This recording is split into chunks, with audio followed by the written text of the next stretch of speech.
Hello everyone, Ron and David here, coming to you from our website, astrologynewsreport.com.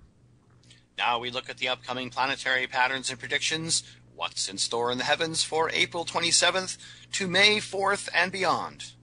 Today, Sunday, April 27th, Venus moved into Pisces, its sign of exaltations. We now have the planet of love in a sign known for sentimentality, the planet of romance in the sign of hope and faith. It sounds like a good vibe, but unfortunately, there are other planets influencing Venus which will complicate things. Venus is now walking into an astrological trap, so to speak, set up by the opposition of Mars and Uranus. Mars, the planet of aggression and combat, still retrograde, and therefore still pressurized, is in Virgo and sending its malefic energy across the zodiac to Pisces. And hanging out in Pisces is Uranus, the electrifying planet of rebellion, weirdness, disruption, unexpected events, and so on. Now along comes sweet, gentle Venus, in impressionable Pisces no less. And what do you think is gonna happen? Well, actually, it will be different for different people depending on what houses in your chart get activated by the transits. So, we're going to go through the zodiac and look at where Venus transits for each of the rising signs.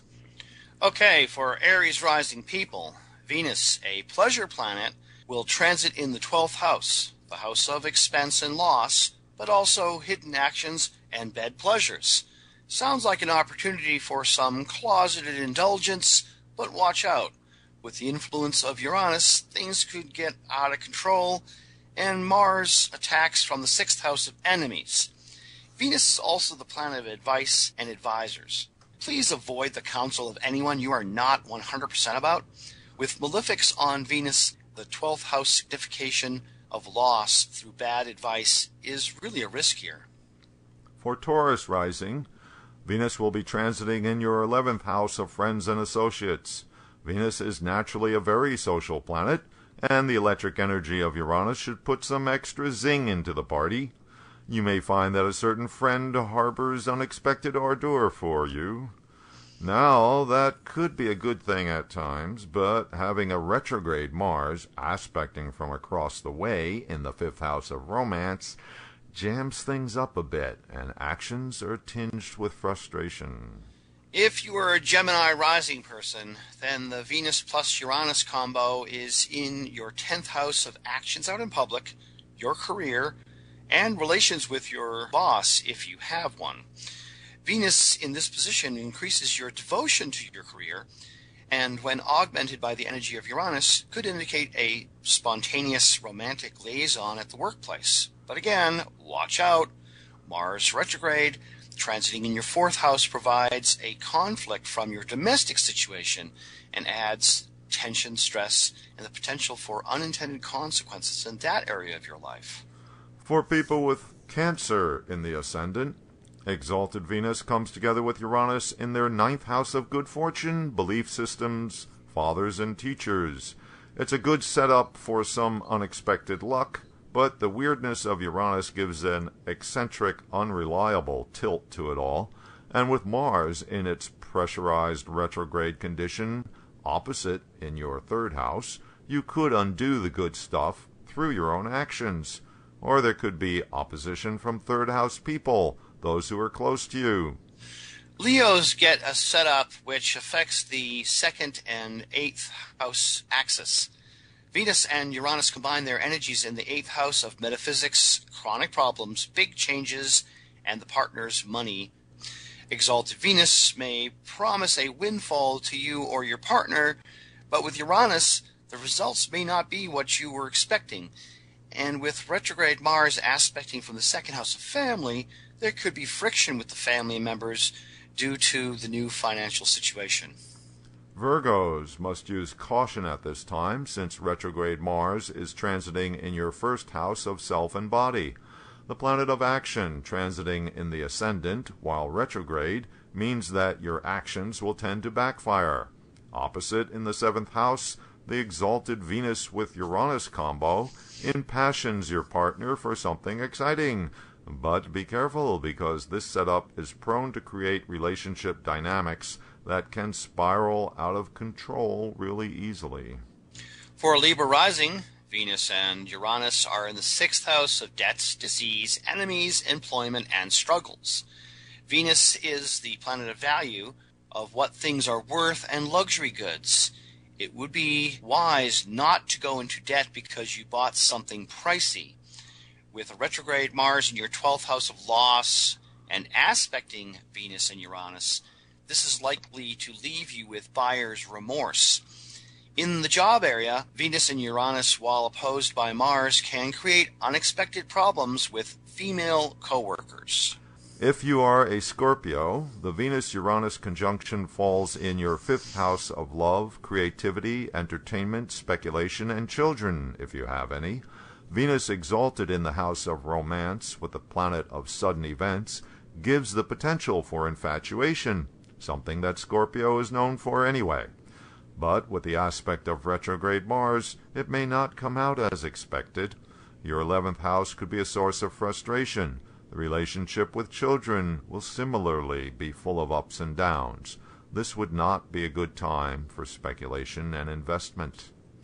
For Sagittarius rising people, with Venus, the planet of beauty, alongside flamboyant Uranus hanging out in your 4th house, you may have a strong urge to redecorate the place where you are living or throw a wild party.